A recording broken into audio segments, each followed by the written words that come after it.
ცოტნე კობერიძე პოლიტიკოსია, ჩვენი სტუმარი, ცოტნე მოგესალმები, მადლობა სტუმრობისთვის. ჩვენ რა თქმა უნდა, ვერც ფსიქოლოგიურ ანალიზს ვერ ჩავატარებთ ამ ადამიანების და არ ვიცი ხა რამდენად იფიქრეს, რას ნიშნავს ზოგადად პოლიტიკაში თუ ცხოვრებაში ჟესტების ენა და აირჩიეს საბოლოოდ ეს ჟესტი, არ მგონია ამდენი ეფიქრათ ქართული ოცნების წარმომადგენლებს, მაგრამ რაღაცის გამოხატულება მაინც არის, რაღაცის სახე და რაღაცის სიმბოლოდ მაინც იქცა კახი კალაძის ექსპონატების, ასე ვთქვათ, აი ამგვარი ქცევა.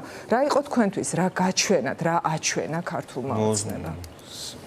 ჯერ ყველაზე დიდი სიმბოლიზმია იმ ხელამშვიდობა რო აწერია და იმის წინ რო ხდება ყოველდღურად ესეთი ტიპის დაპირისპირება, ან ის წაშალონ, ან ბოლო-ბოლო ამას სხვანაირად უთხროს, სხვანაირად მოიქეცით რაღაცნაირად, რა თუნდაც კამპანია, რომელსაც მშვიდობა აწერია და პირიქით ცემატყეპაზე აქვთ აგებული ამ აბსურდში ყოფნა არის ძალიან სასაცილო, რომ ამ ხელაუფისი აწერია მშვიდობა, კახი კალაძე იღიმება და წინ მიდის ადამიანზე ძალადობა. ხა იმის იქით ზოგადად ქართული ოცნების ლოგიკებზე საუბარი ძალიან საინტერესო რამეა. საერთოდ ხა იქამდე ვართ მისული, მინდა კიდევ ერთხელ მიმართო ყველა იქ ძალიან გულხურვალე ქოც. აი მე რო ქოცი ვიყო და აი მაგარი ქოცი ვარ და აი მაგარ ქოცმა რო კითხვის ნიშნები დავსვა, რომ რატომ მივეცით გმირის წოდება გომელაოდ. კაცი რომელიც თუმცა deep state იმართება და კაცი რომელიც თუმცა ლევან ხაბეიშვილს ხარს უჭერს და ლილუაშვილს რატომ მივეცით გმირების წოდება, რატო ყავდა ქოცებს ეს გმირები უკანასკნელ თვემდე თუ ხედავდით რომ ნაციონალურ მოძრაობას ეხმარებოდა, მათ ინფორმაციას აძლევდნენ, აქციებს ეს ხალხი აწყობდა. როგორ მოვიდა რომ ეს deep state-ის სულ არის ამ ქართულ ოცნებაში და მაღალ თანამდებობებზე არის. ხო უნდა შეწუხდე ეს ხალხი რატო გავაგმირეთ? რატომ მეოცი გმირის წოდება კაცს, რომლის დროსაც ვამბობთ, რომ ნარკოტიკები მიშვებული საკითხი იყო, როგორც კობახიძე ამბობს. მე როგორც დიდი ქოცი ფანი, ასევე კობახიძის ფანი, არ უნდა გაუბრაზდე, რომ მისი მინისტრობის დროს, პრემიერობის დროს რატო ყავდა ეგეთი შინაგან საქმეთა მინისტრი, ვინმე ამიხსნას, რატო ყავდა აი რომელნებია, რომ ანიტა იყო და აფინანსებდნენ და ხაბეიშვილს, რატო ყავდა ეს, ეხლა ღარიბაშვილი რატო ყავდა, ეს ხო უნდა ამიხსნას.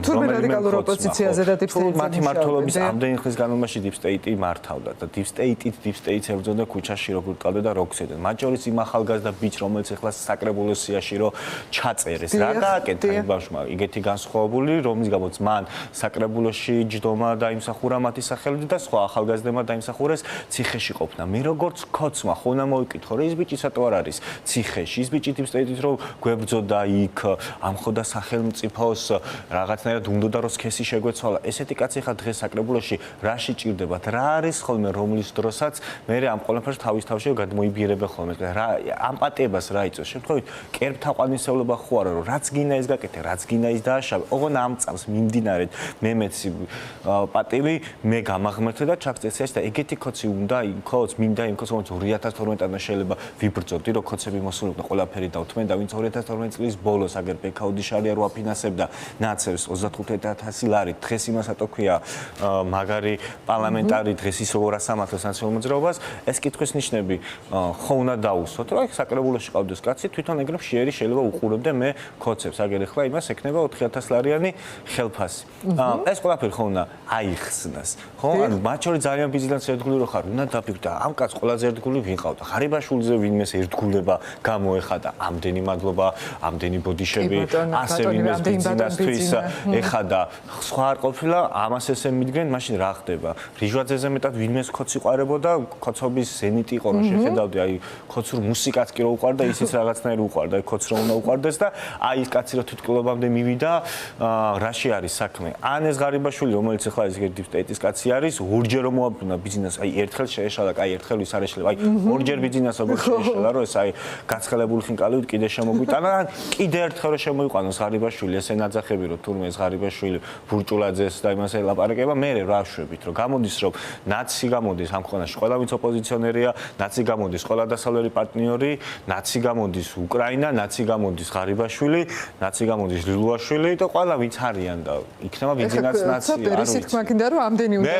იქნას ქოცმა, ძერს ხოლმე. ხო და იქ ქოცმა ქოცურში ფიქრობს, მე ხარ ფიქრობ, ვიფიქროს როგორც, რა ვიცი, რაღაცნაირად რა ვიცი, კანტის ფილოსოფიაზე ფიქრობს ადამიანის ღირებულებას. კაი, ყველაფერი აინტერესებს, რაღაცა ხო არის, რაც ხოცულში უნდა უყვარდეს და იმას მაინც უნდა ეცეს პატივი. აი ამ ალოგიკურობას ვერ ვიტან, როცა თვითონ ვიცით, რომ აი ამ ყველაფერზე ხოცმაც კი ვერაფერს ვერ გეტყვის. შეუძლებელია იმ ხიმ ახალგაზრდას რო. ხო, სხვა ზოგიერთი აი ესე რო ვთქვათ ძირძველი ხოცები და ზოგიერთის უკმაყოფილება გამოიწვია მაგალითად აი იმ ყველაფერმა არა ამ 8 სექტემბრის ღამე, მაგრამ მაგალითად საკრებულოს სიაში ზოგიერთების აღმოჩენას მოყვა ნახეთ საჯაროთაც იყო პროტესტები და მე მგონი წააშლევინეს კიდევაც ეს პოსტები, მაგრამ აი ხო, აი პრინციპში მართლა იმ ქართული ოცნების ამომრჩეველი, ვინც ყავთ თუ კიდევ ყავთ შემომრჩეველი, მართლა რაღაცეებზე უნდა დაფიქრდეს, სადამდე მივიდა თავად ის ეგრეთ წოდებული ხელისუფლება თუ პოლიტიკური ძალა, რომელსაც ის რაღაც დროს, რაღაცის გამო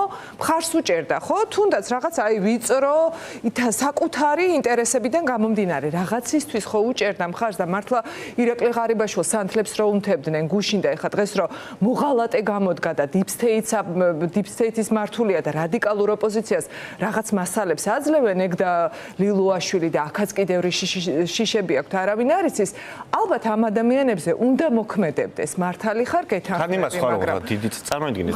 ავიღოთ პირველი ხოცი პრეზიდენტი. გამოდის თუ არა მარგველაშვილი დიპსტეიტის კაცი თავიანთი გამოდის. მეორე ხოცი პრეზიდენტი, რომლის გამოც ვალები დაუსტურეს თელ საქართველოს. აიკონენ და სახე გაიხეს, იმიტომ რომ პირველ ტური წააგეს და მეორე ტურამდე ისეთი დაატრიალეს, რომ კაც არ უნახია საქართველოს არჩევნების ისტორიაში აგორჩევინეს და მათზე მეტად ხო არავინ არ ზულთ ეხა, რომ სალომე ზურაბიშვილზე დიპსტეიტი და გაყიდული კაცი არ წარმოუდგენიათ. მესამე კაცი აგერ გაქცეული რა დევნაში რო არის, გახარია რო არის, მათი ყველაზე საყვარელი პრემიერი, ვისაც რა ვიცი, ლოცავდა კაცია და ყვერები აქ იმიტომ გიყვარცო. იქ კაცი ხო დიპსტეიტის პირველი აგენტია და პირველი მოღალატე არის, ხო? ამას რომ ემატა ღარიბაშვილი, ვინ დარჩა, ვინც ისეთი ხოცი იყო, აი რა ვიცი, მარტო სოზარ სუბარი დარჩა, ეს ხოცობის ეტალონი რომელიც აი იყო. ისინი ვიღაცას შეცდომაში 8 სექტემბერს რო გამოიყვანეს, აი ისინი ჩვენი ერთგული ჯარისკაცები არიანო, ცოტნე ასე თქვეს, ეგენი ზონდერები კი არ არიანო, ჩვენი ერთგული ჯარისკაცები არიანო და აი ამათზე ვდგავართო. აი ამათზე დგას ახლა ქართული ოცნება, ვინც ჩვენ ნახეთ 8 სექტემბერს. პასუხი გავცემ დისტედიდან მართული, კაი, თქვა შეცდომაში შეყვანილი და არასოდ აქციაზე გავდივარ. ამის გამო მე რომ ცემ და გზედ მივლი. ანუ შეცდომაში შევედი და აქციაზე დავდექი. განარა გავაფუჭერე, თქვა დიპსტეიტს ვახეირე, თქვა. არა, შენ შეცდომაში შეგდა დიპსტეიტს ახეირე კი არა. პრემიერ-მინისტრი პირველი პირი დანიშნა, ხვდებით, ეგ რა ხელა სუვერენიტეტი შელახვა არის. რა არის სუვერენიტეტი შელახვა, რომ მე რაღაცა დავპოსტო Facebook-ზე აქ სუვერენიტეტი ილახება, იმიტომ რომ იმათ მესეჯ ბოქსებს წერ, თქვა რაღაცა, მაგრამ პრემიერ-მინისტრი რომ ინიშნავ, წამდენი წლის განმავლობაში მე ხოცი კი არ ამირჩევი არაძროს. დაურეკეს თურმე აგერ თვითონ რო ყვებია, რომ გახარიაზე დარეკესო და დანიშნეთო. ტელეფონით დარეკეთ, რომ შენ პრემიერ-მინისტრს ამ ხალხსაც დაარბედინებდი ამ არჩევნებზე მაშინ. რა სიტყვები, ამაზე დიდი ამორალურობა, ამაზე დიდი სიძულვილი შენი ქვეყნის შენ გონი სუვერენიტეტი და შენ თვითონაც კი ვერ ნიშნავ შენ პრემიერ-მინისტრს, რაღარ დამოსო თავიანთი პირით მილაპარაკებიან, ხო? ანუ ხო სასაცილო არის. ხო და აი ეგ რას ნიშნავს? აი თვითონვე რო აღიარებენ და აი თითქოს რაღაცა საკუთარი თავის წინააღმდეგ აძლევენ თავადვე ჩვენებებს, ხო? ხო და ეს არის რაღაცნაირი დამოკიდებულება, რომ ხალხი არის იდიოტია მათი ამორჩეველი, იდიოტია ყველა, ვინც ეგრე მათ შორის საკუთარ ეს ხოცის იდიოტი გონია და ყველაფერს აიტანენ უბრალოდ ერთი კაცის ბიძინა ივანიშვილს, ამიტომ ერთი კაცმა რაღაცა ჭკუა შეიცვალოს, გამოიცვალოს, ბევრად მარტივია რა, ერთ დღეს გაიყვიტოს და ესე ეგონოს სამყარო, მეორე დღეს ისე გაიყვიტოს და ასე ეგონოს ამ საპოლიტრო შეიძლება ეს კაცი იყოს უბრალოდ რაღაცა შეშლილი რა. უბრალოდ ეგონოს ყველაფერი მასე ებრძვის და შესაძლოა რა შიშება განაპირობას მის ესეთი ცვალებადობა. ამიტომ მაიგ არის ერთპიროვნული მართლობის თელი სიბოროტე, რომ მე იმ ერთ კაცის ხასიათს რო დაყვება, თელი მე ვინც ყავს იმ დროს ვინც ყავს დანიშნული ეს მონები, ცხადი ამერეთ განან და იმასაც იმეორ, მაგით ეგ თანამდებობად მე თელ სისტემას დაყვება. რომ ერთ ადამიანს შეიძლება შეეშალოს, დალიოს და რაღაცა თვალ რაღაცა მიბურტყუნოს, მაგრამ მე შენ გინდა არ გინდა, ხო არ ეთქვი იქნება ამ კაცს ეშლება. იქ კაცი შენი ბატო პატრონია, შენი კერპია. და ამ კერპს მიყვები და ამიტომ ეგეთ ალოგიკურება კვირიდან კვირამდე ხდება. ხო, კი ბატონო, მაგრამ აი ცოტნე როგორც ამბობდი, რომ კი ბიძინა ივანიშვილი დარწმუნებულია და ალბათ მისი მოლაპარაკე თავებიც, რომ აი ეხა ხო ჩვენ ამას ვიტყვით, დღეს ასე გვაწყობს, ასე ვიტყვით, ხვალ იმას ვიტყვით, ეს ეგ დიპსტეიტია, მე რადიკალური ოპოზიციის ის არის და ყველაფერი რაღაცნაირად თითქოს ყველაფერი გასდით, ხო?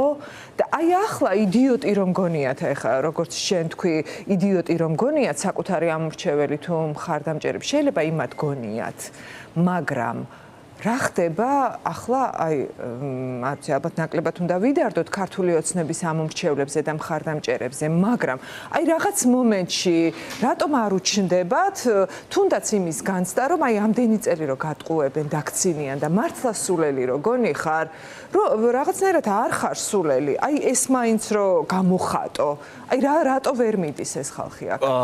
გაბედვა უნდა მაგას და მაგას ჭირდება თავდაჯერება და მაგას ჭირდება მოხსნილი კონდეს ალბათ ის რომ მე მარტო რაღაც ვერაფერს ვერ მივაღწე, მე არ მინდა რომ მომშივდეს, რაღაცა საკენკს ხელზე ყოველთვის იყრის ქოცი, იმდეს რომ მე რამე გაჭმეს ამ ხელიდან და უცად რომ მოუჭიროს მუშტი, კიდე ორიგინალოდები პრეტენზიას ვერ გამოთქვა, ვაი და იქნება და ეხს ხელი კიდე გახსნას და რაიმე საკენკი მომეცეს.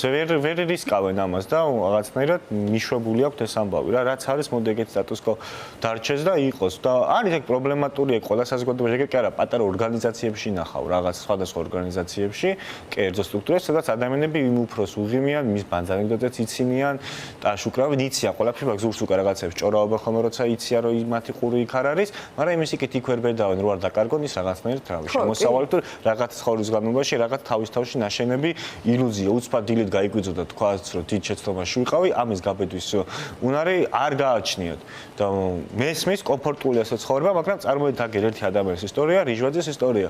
რამხელა პრობლემა გაუჩნდა ბოლო-ბოლო ამ ადამიანს და თავს იკლავდა. ხონა მოგდეთ, სიცოცხლეს ამთავრებდა. ერთადერთი სიცოცხლე ქონდა ამ კაცს, ამთავრებდა ისე, რომ დღეს არც კი ალაპარაკებენ, ამასაც უაკეთებენ. ერთი მისი ნალაპარი წინადადება არ გვაქვს, ახლა მოსმენილი. ხო ხვდებით რა დღეშია იყო მისული ადამიანი, რომელსაც რამდენი მილიონი იქნებოდა, რა კაი ცხოვრება შეიძლება ქონდეს, ხო, მიდია ფინანსურად, მაგრამ ეს ყველაფერი გადაძალა რაღაცამ, ესე იგი უფრო დიდმა სიბოროტემ, რამაც უბრალოდ სიკვდილზე უარესით რაღაცით დააშინა, ხო ის კაცი. ხო და ამაზე უნდა დავფიქრდეთ მაშინ, დაფიქრდეს. შეიძლება არ დაფიქრდეს გაგრძელოს ცხოვრება, მაგრამ ნუ ეგეთია რას ვიზავთ. არსებობს კაცობრიობაში ეგეთი ხალხი, საერთოდ ქოცებამდეც რო იქნებოდნენ ქოცებიც რო არ იყვნენ, მერეც იქნებიან ქოცები, ეს არის ქოცობა არის რაღაცაირი მენტალური მდგომარეობა, რომელიც შეიძლება კი ვამოთხოვ ხშირად რომ ოცნებას იდეოლოგია არ აქვს, მაგრამ შეიძლება კლასიკური იდეოლოგია არ აქვს რაღაც მემარჯვენე მოწყება, მაგრამ აი ეგეთი ტიპის იდეოლოგიაც მის არქეტიპს გამოხატავ, როგორია რომ დაახასიათო ქოცი ადამიანი. აი მათ მაგ ნიშანთვისებებს იპოვი, რომელიც იტანს ეგეთ რამეებს, რომ ხვალდაზე ეგ მოითმინოს კაფიოთ ხუილებ და თავის თავსაც არ ჩაეკითხოს, იმიტომ რომ ეგ რათვისება იცი, აი საშხაპეში ძილის წინ არ გასვენებს რაღაცა, ის წორს რომ მიხვდები და აი რომ მალავ შენ თავთან, ეგ თუ არ გასვენებს, ეგ თუ ჩაკული გაქვს, მე ეგეთ რაღაცას მარტივად იტან. ხო, კი ბატონო, მადლობა ცოტნე კობერიძე პოლიტიკოსი იყო ჩვენი სტუმარი.